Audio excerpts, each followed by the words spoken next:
Okay, so as you can see, we've got it all uncovered now, and I'm just doing a little bit of masking. What I've done is I've taken off the flaps and slats and all the bits and pieces where there's probably, now it's a little bit of guesswork on my part, but these areas back here, when this thing is in the stow configuration and obviously the wings are back, flaps are up, slats are in as well. So when the paint work is done, the camera work, I'm assuming it's going to be grey underneath. Now, as I said, I'm not 100% on this. So I am winging this a little bit, but trying to find a reference photo of one of these particular aircraft has proven to be quite difficult to do. So all we're doing now, we're just popping around with a little bit of tape, just masking up little areas. So what we're going to use, I'm going to use the same undercolour for these areas in here. Now there's the choice. I was thinking about perhaps doing it in the wheel well colour and things like that. I'm going to go with a lighter colour, and if it looks completely odd and stupid afterwards, I can cover myself, because when we come around with post shading, I can paint this back in at a later date. So we're not completely out of it. Now, because we're doing quite a rough area for these areas in here, we want the paint to go in and stick, and because of that, I'm going to shoot it neat. So this is that stuff that we made up before for the bottom colour. So we just wing this around here. Okay. So we just turn the air pressure up a little bit. It's quite thick. What we're going to do is just going to blow in those areas. Now I've got a little bit of blue tack residue left over there, so we'll just get rid of that. Now the best way of doing that is to use a bit of other blue tack just to get that out. Just like so. Okay, and all we're going to do is just going to come in and we're just going to blow in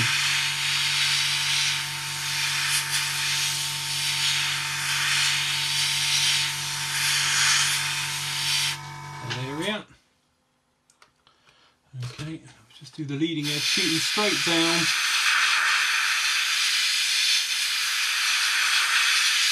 Nothing fancy, it's just tidying all this up.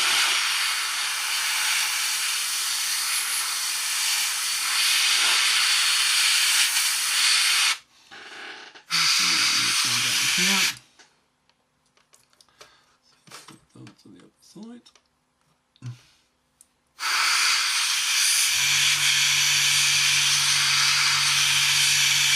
And as I say, if it looks really, really silly, then obviously we can just pop round afterwards and clean it up. So we've got to do the leading edge of the flats and the trailing edges of the slats the same way.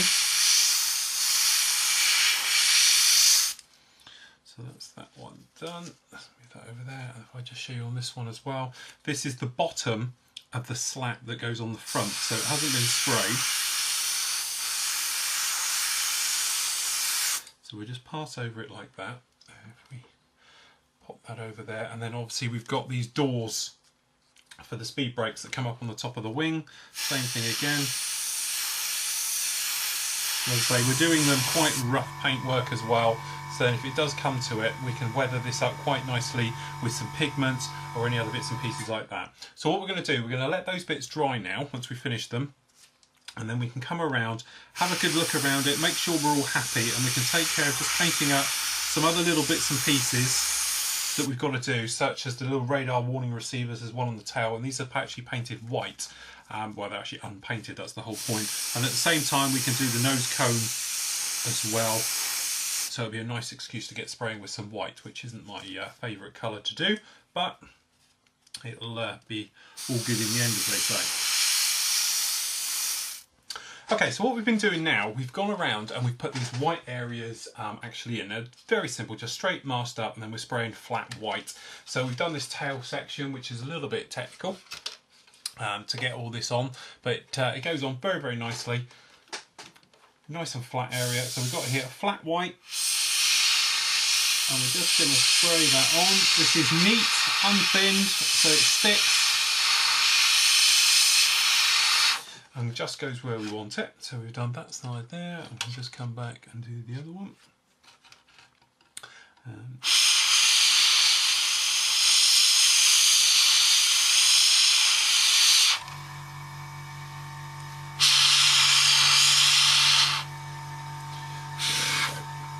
Nice straightforward job there.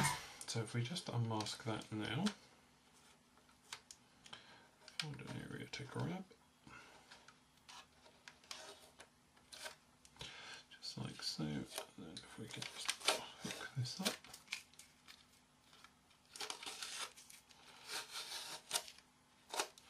There we go, that's that one all done now.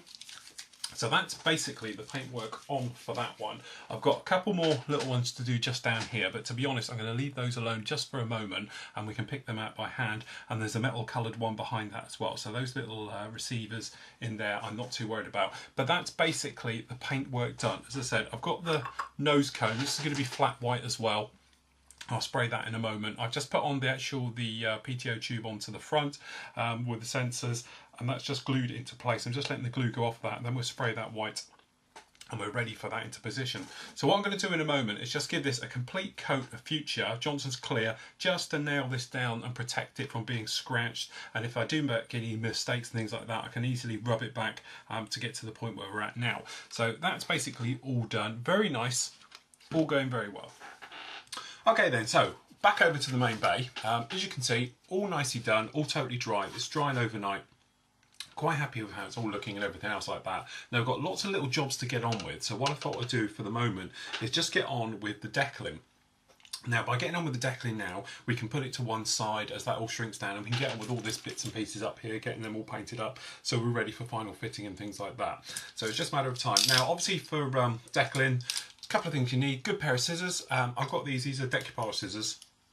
But they're great for cutting the film, the sort of carrier film and things like that, and it gives a nice sharp sort of line, and it doesn't tear your decals at all. The other thing I've got is obviously my ever reliable disposable knife blade system. I use Micro Set and Sol, but I know a lot of people prefer using other brands. Basically what you want is a decal softener and then a setter. That's the best thing to do with those. Now what I tend to do, I get a bit of the blue one. I've got warm water over here. I just stick a little bit in there to get it going. Now it smells like vinegar, or should do. Okay, and we just give that a swirl around, and what that'll do, it saves putting it on first, and it'll just soften up the decal a little bit before it actually goes onto the model. Now obviously with all decaling, check your references, have a good look round how you're going to do it. Now I know a lot of people do it over a few nights and everything. I tend to do it in one sitting, which sometimes isn't the best way, because what can happen is you're looking great, you pick it up, and all you find out, you've stuck your finger into a decal that's still wet, and you take it off and you've torn it, or you've smudged it or blurred it or something else like that. So it's sometimes better to do what I'll show you now. I'm going to do the underside, let that dry off, flip it over, do the top side, then I'll do the sides and do it like that. So over the space of about an hour and a half, it's going to take to decal this, but you could do it over sort of 3 evenings or something like that, which makes it a little bit better, and certainly a lot less sort of wary of where you're putting the hands. Now there isn't many decals on this one. To be honest, it's not like something like a Phantom, which is absolutely covered with them, but they are quite sort of fiddly and intricate where they go. Now the nice thing is you get your nice cover sheet, okay, and here's our decal. So obviously familiarise yourself with the type of aircraft you're going to be doing. So obviously we're going to be doing this one here. We know which decals we're going to be using. We're obviously going to be using Blue 91 as this one aircraft's going to be seen, and obviously not the Red 42, because obviously that's for the grey scheme. And then obviously we've got down here. Now there is aftermarket decals available, which you can go out and obviously get those. But obviously it's a lot of personal choice on how you want to do it. Obviously the markings and the camo and everything else, because this is sort of out of the box build, it's not too much of a problem. One thing to remember, the ones down the bottom here, that's for the weapons fit. We're not worried about that for the minute. It's basically these here on top. So he says, just checking all his bits, he's got everything here. What we're going to do, we'll start let's say with the underside. So we're going to get our sheet out, it's just out of focus to you, just down here. Come along, and then we're going to plan our plan of attack. So what we want to do, we want to start with the underside. I'm going to turn this around to rotate it or orientate it to the same as it's actually on my sheet down here, but just make things a bit easier. And what we're going to do, we're going to start off with something, there's nothing on the back end, which is quite nice. It's on the wings and just around this front area up here particularly. So what we'll do, we'll come along and we're just going to say, right, let's start with something a bit fun. That's going to do with a couple of red stars. Now, making sure some, obviously, kits have different sizes for their insignias. What I tend to do when I'm cutting here is I'll cut round the numbers. I know which number it is, I'm not worried about it, but it can be a pain when they get floating around in your water, then they get stuck under a decal or something like that. So what we do, the other thing's quite handy, get yourself some locking clamps, okay, into the water, decal side down, so it's the backing shows up. What that does is stop it rolling up on itself and then causes cracking and splitting and everything else like that. That's the other good reason for using the water with a little bit of set in it, the blue one, because it helps soften the decal and really limits it cracking, and that's quite an important thing. You don't want it cracking up on you too much. Okay, familiarise yourself where you're actually going to locate the decal as that's soaking ammonia. So look for panel lines where it's going to be the sort of same thing on the actual model. So if we bring it down here, just trying to make it easier for you guys to see it. So we're going to do this one right here. Okay, it's been in soak, so all we're going to do, lift it off, wet your finger just a little bit. Okay, that'll stop it sticking to the decal and give it a move around. Now if it slides like that, that's great, exactly what we're after. Take some of the water. As I say, I know where we're going to go with this one, so it's going to be along here next to this panel line. Wet the area, come along with our decals, hold it down and just slide the backing out from under it. Okay, then we're just going to see how this goes on. Now obviously with these the red star goes forward, but because we're obviously a swept wing aircraft, you have to get it pretty much spot on to where you want it. So this one here goes up to that panel line.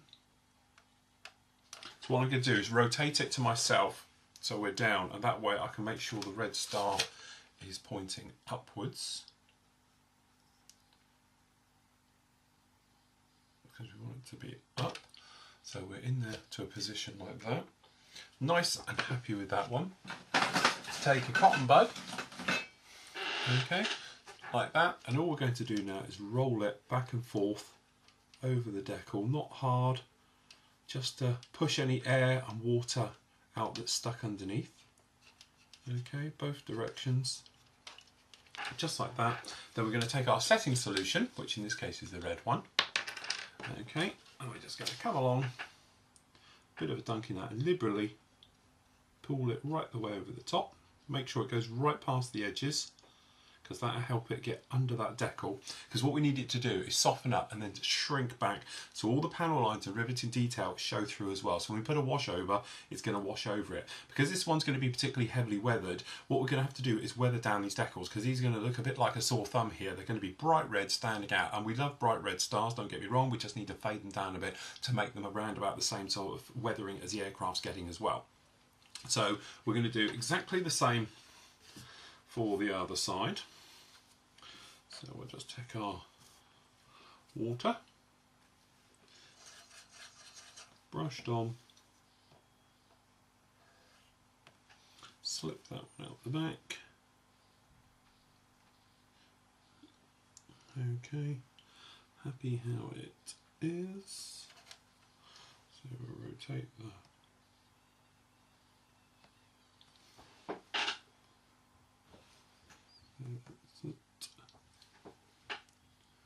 looking at the other side, because obviously it'll give you a good clue, because we obviously want the red stars to be facing forward.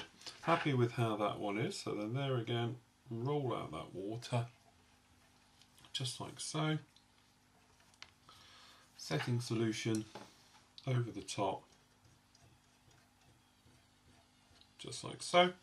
And there we go. Now we can leave that. Now, hopefully what will happen is these will shrivel up and look a complete awful mess. That means it's working. And then what will happen is don't touch them. Let them gently spread out. That's what I'm saying about you don't want to be coming back now. I'm handling this, because if you put your finger in this when it's sort of soft and certainly is wet, you will tear it and destroy it. It will stretch and go horrible. So that's why I'm going to move over to here now, do the front end, and generally work my way around the entire aircraft. And what we'll do in a moment, we're going to come back, have a look at these closely, see how they're setting, and if they do not going down quite right, we'll give them another coat of the red stuff with the sole, and hopefully that will help it conform even more and get going. And then what we can do is, just to make sure we're going about right, we can actually give it a bit of a nudge to make sure it's settling in as well. So we can use a cotton bud and come along and push it on, but we don't want to do that quite yet. We'll just see how it happens. If it works on its own, we won't have to touch it. But what you can do, say just when they're quite soft, give them a bit of a push with a cotton bud all over, and that'll just help them squish down and give a lot more of a nicer effect.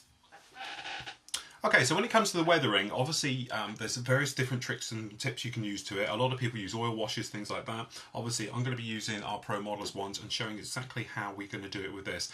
Nice aircraft to work with because we've got a camo scheme. And also we've got a grey underside as well, so you've got the sort of different type of effects you're probably going to get at home doing your own aircraft, depending on what paint scheme, so it'll cover. Now, the thing with the washes is there's things to remember. Depending on which surface you go over will give you that type of effect, and I'll tell you sort of the reasons why for it. If you're going to come over a totally glossy type of surface, what will happen is the wash will go on, it will dry. When you wipe it away, it will all come off completely, apart from where it cannot be wiped away, i.e. panel lines, riveting detail, things like that. If you're going to go over a satin finish, because there's a certain texture to the paintwork, the wash gets caught up in that texture and gives a grimy type of dirty look to it. Okay, then if you go over a flat one, and to be honest, you can probably hear here, this is extremely flat. Okay, this will give a very dirty, grimy finish, because what's going to happen is the wash is going to get caught in the texture of this grittiness, okay, and then what's going to happen is it's going to then not be able to be removed, and it's going to stay put, and it's going to give a very heavy weathered type of look to your model. Now, also, depending on how wet your cloth is, will depend on how much you take away. And you might see in these demos, and you've seen me do it shows and that, I lick to take it off. That's only because I can tell exactly how much has gone on the cloth, and then what I tend to do, I just use a square, normally fold it into another square, I lick it, rub it on the back of my hand to knock most of the moisture off, so it's literally just a tiny bit on there, and then we're going to wipe it away, and that way it'll take off very little because it's only rehydrating a small part of the clay and wiping off. So it's sort of a balancing act between how much wash actually goes down and onto what type of surface. If you've got a lot going onto flat, you're going to leave a lot behind. You're going to need a lot of moisture to get most of it off. If you use very little moisture, you're going to take very little off and have extremely heavily weathered. If you're doing something very nice, you want a nice modern airliner in glossy or something else like that, obviously go over a couple of coats of gloss. For that, I must admit, I do like to use the Johnson's range. So we've got the new one here, which is Pledge, and obviously I've got the old one here. There is a difference. One is a milky colour, one is white. They both do exactly the same thing in testing, so I wouldn't worry about it too much. But what I would say is, if you're going over an enamel paint, give it a week to dry first. Okay, if you're going over an acrylic paint, give it at least a couple of days just to go rock hard, because in all testing where people have had it stick to the surface, it's either the surface is still sort of a bit sort of tacky, so when the wash goes on and you're doing this rubbing action, you're actually grinding it into the paintwork, and that's obviously something we don't want. Or the other reason is that the paintwork is so rough, it's getting caught in the texture of it and extremely hard to come off. So if we start on the underside, and if we pick a wing for this demonstration, what I'm going to use the dark dirt. As I say, it's a great colour because you can use it for anything, and it's a dirty, grimy type of look. If it's too strong and standing out too much, obviously we can come back at a later time and just take it off. As I said, it's important that you're going to put down something to protect your decals, because what will happen is the wash will get underneath the carrier film, the clear parts of your decals, and then what's going to happen is when you come to wipe it off, you can't get to it because it's underneath and gets stuck. So give it a couple of coats, then you can come back and get on there. So what we're going to do, I'm going to take this straight out of the bottle, okay, just on like this, and then all we do, we come along and we're just going to brush this in. And because this is on a flat surface, it's going to go on extremely easy. If it was on gloss, it might have a few problems. And all we're going to do is just going to brush it down this wing, just like so. Okay. Happy how it's gone on. Okay, we'll just do the other wing as well.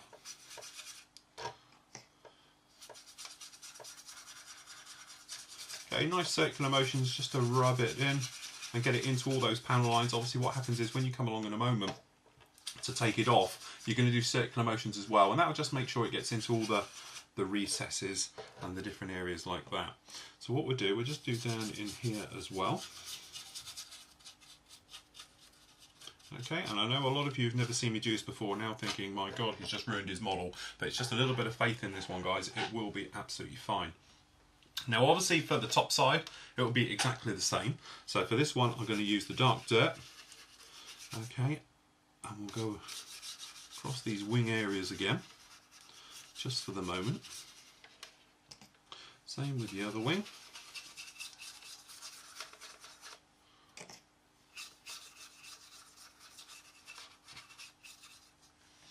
just like so.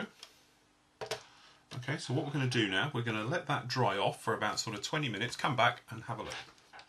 Okay then, so this has been on there for about 20 minutes, and all I did a moment ago is pop round with an airbrush just on air and just blew it all away just to get rid of any bits that might be hiding around, so you get little track patterns and things like that. But generally, as you can probably see, sort of in the difference between the normal body and obviously the wings, you've got a definite grimy look to it already. Now, the thing you have to remember, this isn't perhaps like you're thinking of an old-fashioned sludge wash. This is very thin because you're getting it to give an overall effect rather than just plastering something on. So if you are thinking it's very thin and watery, don't panic, it will still do exactly the same thing. So as you can see, if you were happy with, perhaps this side's a little bit better, to show if you are happy for this sort of level of grime and it gives it dirt, then that's absolutely fine. So if you take a dry piece of kitchen roll and give it a rub, you'll notice you will hardly get anything off, but what you'll give is a more even effect to it. Now you have to make sure areas are dry on there, something like that, and you can go. So obviously it only takes off just a little bit. As soon as you wet it, what happens is, you can see, it turns back to a watery substance, okay, and just wipes away. So if you do a sort of circular pattern, what you'll do is ingrain it into the panel lines and the rivet detail, okay, as you go along. And the more you wet it, the more you'll take off. Okay, so if you wanted to give it certainly a nice sort of grimy type of look to your model, you want to use very little moisture. Okay, and just give it a small rub just all over like that, and there we go. That's the panel line detailing. They've got a little bit of silvering off of the decals under there. Okay, but obviously we'll lose that with a flat coat. But as you can see, it's a nice grimy type of effect to that, which gives us a nice look to the actual model itself. So as you can see on something like that, the close up there, we've just got it in there. So obviously if I really wet the cloth, you can take off even more with it, okay, but it gives us a nice sort of grimy look. So over on the other side, we just move out a little bit. As you can see, we've got it on there, so wetting in, and just go the direction of the airflow, and there we go, nice, perfectly done panel line. As you can see, where we've got the decal, it's a lot more shiny. It's because it's literally wiping clean off of that. Now if I've gone over it all with a flat coat, then it would obviously have married up a little bit better. But because we just want it to be a type of grimy effect with just the panel lining, there we go. We come up with that type of effect, which as far as I'm concerned is a lovely finish to that. So what I'll do is I'll take some stills of this and then can show you. But if I show you over here on this black one, a bit of excess wash there, it will show you a little bit more what we've got. So if we grab a new piece of tissue, okay, this is our top of the wing section we had, and obviously if we just give it a rub, because it's over a couple of coats of Future, it's quite a glossy finish. 99% of it will rub off the surface, just like that, giving us a very grimy look, and you see it there on the cloth. But if you wet it, obviously what we'll do, we'll just be left with it in the panel lines and nowhere else. So we've got a lot more coming off now of the cloth. And obviously we've got a bit of pre-shading under here, so it's giving us that look underneath. There we go. One wing section done very, very nicely. And again, I'll take a photo of this. So on something like on the top wing section here, you can go along and you might think, right, okay, we're going to have a wipe around and see how it's looking. And to me, I like that look. It's an absolutely lovely look. It gives us a nice one. So I'll just take a photo of that.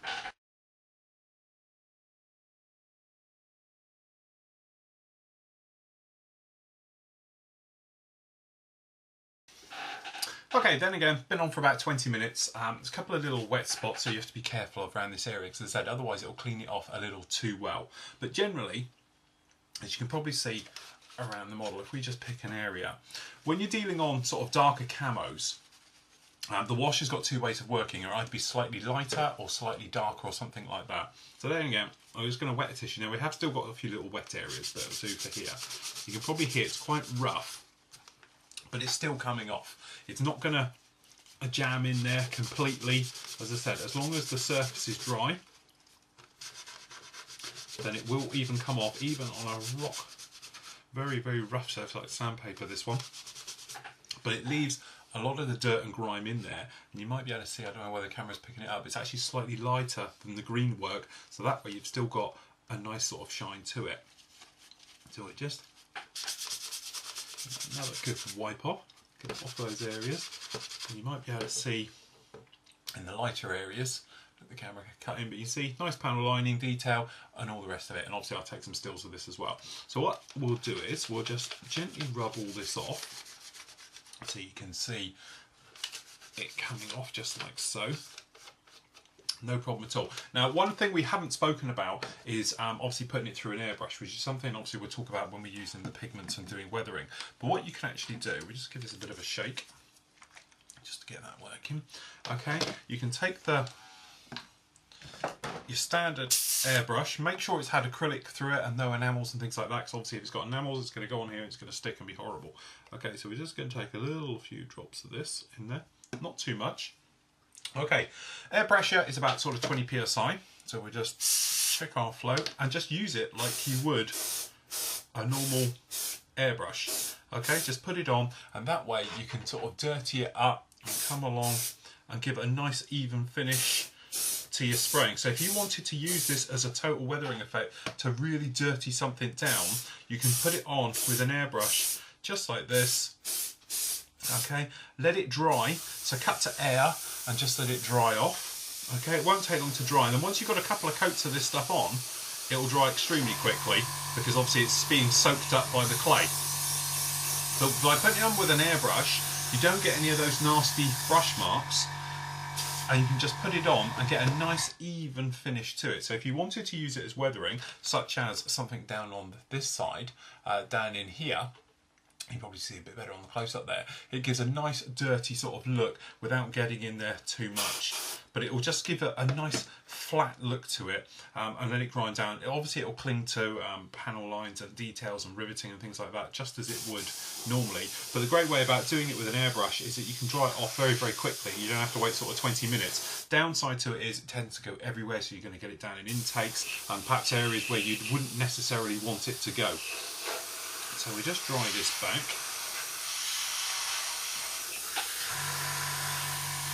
Just like so. Now I've used, obviously, normally you let it dry, so we've got a little bit of pooling down here on the back, which normally but you can use that to your advantage. Turn it into, blow it around a bit, and it will make it look like it's hydraulic fluid being blown around and things like that.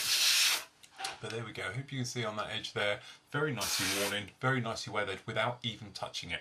And that's the great thing with the wash, it does it all as it would naturally, it will weather. So that's it. You can go along and obviously using all the different colours, mixing them and everything else, you can get any type of effect you like to do with it.